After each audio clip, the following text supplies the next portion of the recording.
이 아이는 이제 중학교 올라가면서 이제 저를 만난 아이였는데 정말 모든 거에서 본인의 주체성을 가지고 행동하는 아이였거든요. 부모님이 되게 궁금했어요, 저도. 그래서 면담을 하면서 어떻게 아이를 저렇게 키우셨어요? 막 이런 거를 여쭤봤는데 안녕하세요. 주작가의 스몰빅 토크 코너입니다. 오늘은 특별한 손님을 한 분 모셨는데요. 오늘의 인터뷰인은 공법 교육 전문가로서 학부모 대상 오프라인 강의, 유튜브 교집합 스튜디오 등을 통해서 실천적인 교육 방법을 전하고 계신 공부 독립의 저자 주단쌤입니다. 저희 시청자분들께 자기소개 부탁드릴게요. 네, 안녕하세요. 좀 전에 소개를 받은 공부 독립의 저자 주단쌤입니다. 저는 교집합 스튜디오를 운영을 하고 있고요. 이렇게 스몰빅 클래스에 나오게 돼서 너무 반갑습니다. 네, 저도 유튜브 통해서 늘 많이 보고 배우고 네. 있었는데 이렇게 또 감사합니다. 함께 촬영을 하게 돼서 너무 기쁩니다. 네. 이제 교집합 스튜디오에도 정말 다양한 이런 학습과 관련된 여러 가지 컨텐츠들이 많이 있잖아요. 시청자들이 보신 컨텐츠 중에 가장 좀 인기가 많았던 컨텐츠는 어떤 거였나요?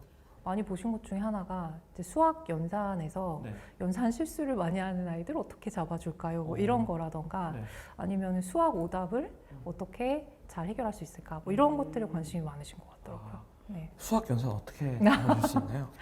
일단은 수학 연산 실수를 많이 하는 아이들 중에는 집중력이 문제가 있는 아이들이 많거든요. 그러니까 실수라는 이름으로 조금 한정돼서 생각을 한다면 잘할 수 있는데 그냥 대충 문제를 보거나 뭐 숫자를 잘못 보거나 뭐 이런 문제로 실수를 하는 경우들을 얘기하는 거예요. 그럴 때는 집중력을 최대한으로 끌어들이기 위해서 부모님이 블라인드 테스트를 하시라고 말씀을 드립니다. 그래서 블라인드 테스트라는 거는 일단 실수를 많이 하는 그런 이제 분야에서 문제를 뭐 한 20문제 정도 뽑아서 주신 다음에 이 시험은 오늘 이 시험만 보면 오늘 너 수학 공부는 모두 다 엄마가 면제해 줄 거야. 아이는 쾌재를 부릅니다. 일단 나 오늘 20문제만 풀면 수학 공부 끝나니까. 근데 여기에는 함정이 도사려 있어요. 블라인드라고 아까 말씀드렸잖아요. 이 블라인드의 의미는 엄마가 채점을 하고 뭐가 틀렸는지를 알려주지 않는 게 포인트예요. 그래서 아이한테 그걸 미리 말하지는 않고 일단 20문제만 풀면 되는데 네가 다 맞을 때까지 풀 거야 예요. 그리고서 주고 시간은 여유롭게 주세요. 그러면 아이가 뭐 어떤 아이들은 빨리 풀고 그냥 끝내려고 하는 아이들도 있고 뭔가가 이제 찜찜해서 뭐 천천히 하는 애들도 있겠죠. 근데 그럼에도 불구하고 끝나고 나서 채점을 할 때 틀린 거의 개수만 기억을 잘 하시고 어딜 틀렸는지를 얘기를 안 하시는 거예요. 그러고서 아이한테 주시고 너 여기서 2개 틀렸다? 이렇게만 얘기를 하시는 거예요. 이렇게 해가지고 아이가 이제 어쨌든 약속을 했으니까 받았잖아요. 답안지를 받았을 때 본인이 생각했을 때 틀린 문제가 이거인 것 같기도 하고 저거인 것 같기도 할 거예요. 그러면 이제 다시 고쳐서 풀면 어떤 문제는 맞았던 건데 틀리기도 하고 어떤 문제는 틀렸던 건데 맞았기도 하겠죠. 그래서 이걸 결과적으로 모두 다 맞을 때까지 시험 반복됩니다. 그럼 아이는 생각을 하죠. 내가 이거 다 할 수 있는 거고 천천히 꼼꼼히 집중해서 했으면 한 번에 끝날 시험을 내가 집중 안 하니까 이렇게 오래 풀잖아 라는 생각을 하게 되거든요. 그래서 이걸로 이제 집중력 훈련 겸 실수를 줄이는 연습을 하게 되는 건데 이거는 일단은 처음에 약속이 정확하게 잘 돼야 되는 게 맞고 그리고 만약에 잘한다고 해서 아이가 한 번에 20개 다 맞을 수도 있잖아요. 그래도 끝내셔야 돼요. 거기에서 또 이렇게 불안하신 분들 많거든요. 너 이렇게만 공부해서는 안 되라고. 하지만 그런 훈련들이 반복되면 반복될수록 이제 평소 습관들이 공부 학습에 그런 것들 만들잖아요. 그래서 그런 것들이 좀 도움이 된다라고 봅니다. 결국은 어느 정도의 약속과 가이드라인을 두고 결국 여기까지는 조금 힘들더라도 스스로 이거 내가 할 수 있는 거구나를 깨우칠 수 있게 그걸 느껴볼 수 있게 해주는 게 가장 좋은 방법이다. 그러면 이제 조금 더 이제 구체적으로 하나씩 더 여쭤봐야 될 것 같은데 이번에 그 출간하신 책의 제목이 공부 독립이잖아요. 그러면 공부 독립이 된 아이들이 분명히 있을 거잖아요. 그러면 공부 독립이 된 아이들의 모습은 어떤 모습일까요? 그래서 저는 일단 공부 독립이 된 아이란 어떤 아이냐면 뭐 일단은 공부하고자 하는 마음을 가지고 있는 아이라고 봤고요. 그게 뭐 꿈을 위해서든 아니면 누군가에게 잘 보이고 칭찬받고 싶어서든 어떤 의지를 가지고 공부를 하는 아이들이 첫 번째 요건이고 일단 이 책에 제가 언급을 하기는 했는데 공부 독립에 성공한 제자 B라고 해가지고 소개를 했었어요. 이 아이는 이제 중학교 올라가면서 이제 저를 만난 아이였는데 정말 모든 거에서 본인의 주체성을 가지고 행동하는 아이였거든요. 부모님이 되게 궁금했어요, 저도.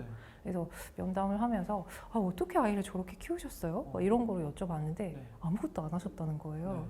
그래가지고 아니 어떻게 아무것도 안 했는데 아이가 저렇게 성장했냐.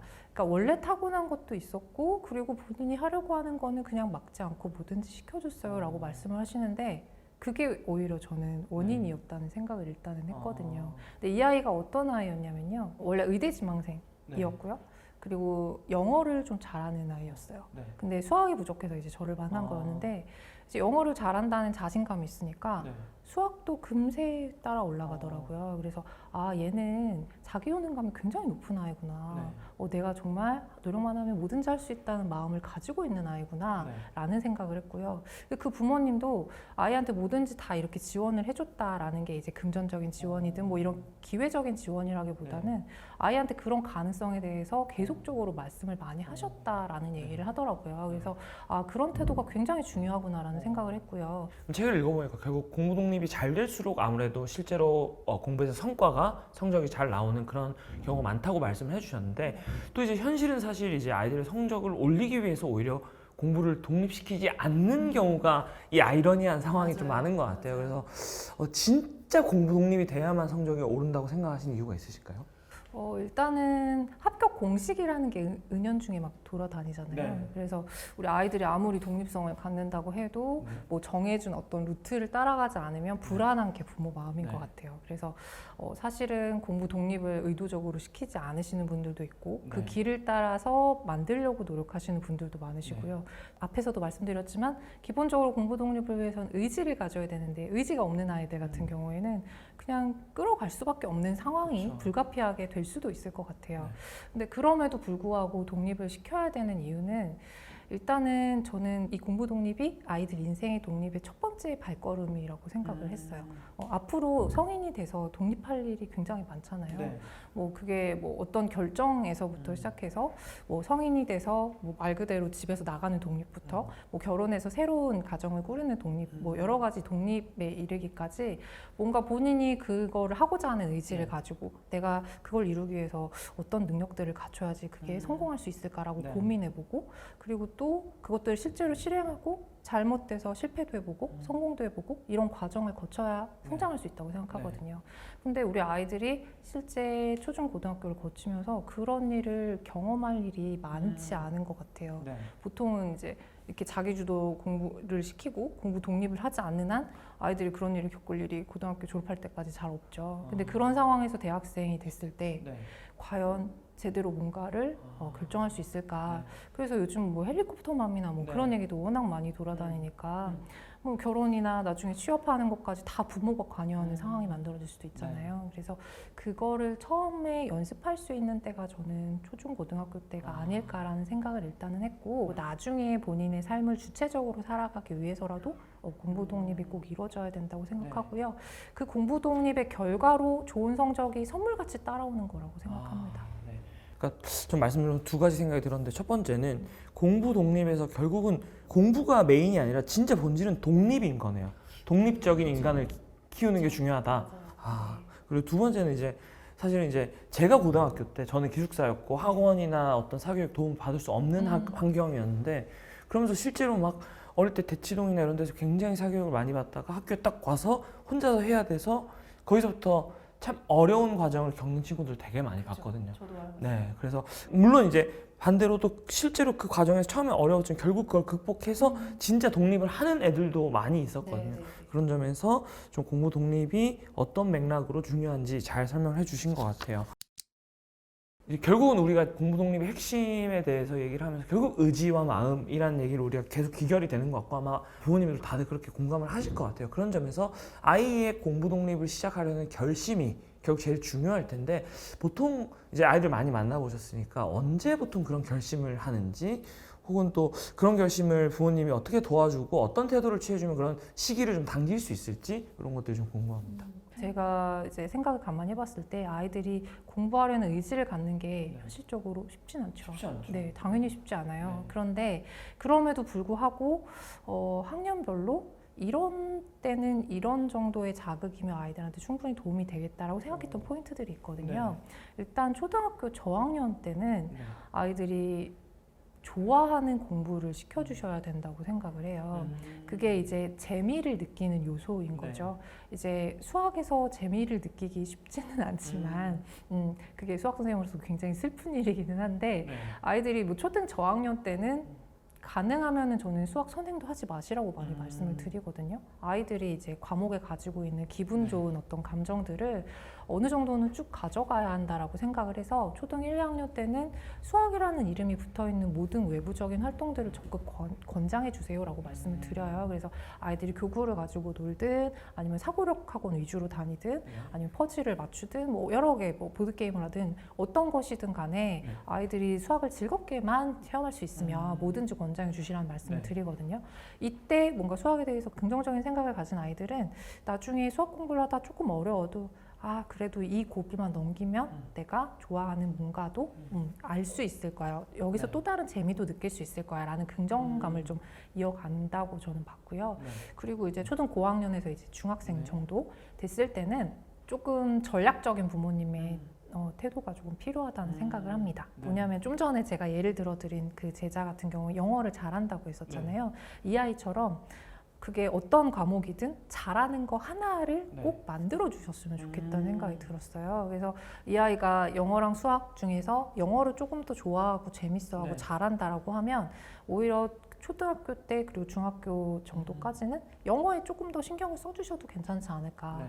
그래서 아이가 그거 하나만은 내가 정말 잘해라는 생각을 가지면 다른 과목에 그것도 이어갈 수 있고 또 과목 하나가 무기가 되면 상대적으로 시간도 늘어나게 되잖아요. 그래서 그 남는 시간에 부족한 과목 공부를 하게 될 수도 있고 이런 장점들이 있더라고요. 그래서 일단 아이가 공부할 의지가 별로 없다라고 하면은 아이가 좋아하는 게 뭔지 그나마 조금 노력해봐도 성적이 조금 나올 만한 과목이 뭔지를 좀 전략적으로 좀 캐치를 하셔가지고 그 과목에 조금 시간을 집중해 보시는 것도 좋을 것 같다는 생각이 들었어요. 그러면은 이제 작가님도 네. 좀 개인적인 것들 제가 여쭤보고 싶은데 공부를 잘 하셨던 학생이시잖아요. 그렇죠. 그런 점에서 스스로의 공부 독립은 어땠다고 보시나요? 요즘 아이들도 많이 느끼는 것 중 하나죠. 저는 인종 욕구가 굉장히 강한 사람이어서 예전부터 이제 칭찬에 목말라 있었던 아이였던 것 같아요. 그래서 그렇게 공부를 조금씩 하기 시작을 했고 하면 할수록 칭찬을 더 받다 보니까 당연히 이제 욕심도 생기고 더 성취감 같은 것도 느끼게 됐겠죠. 그래서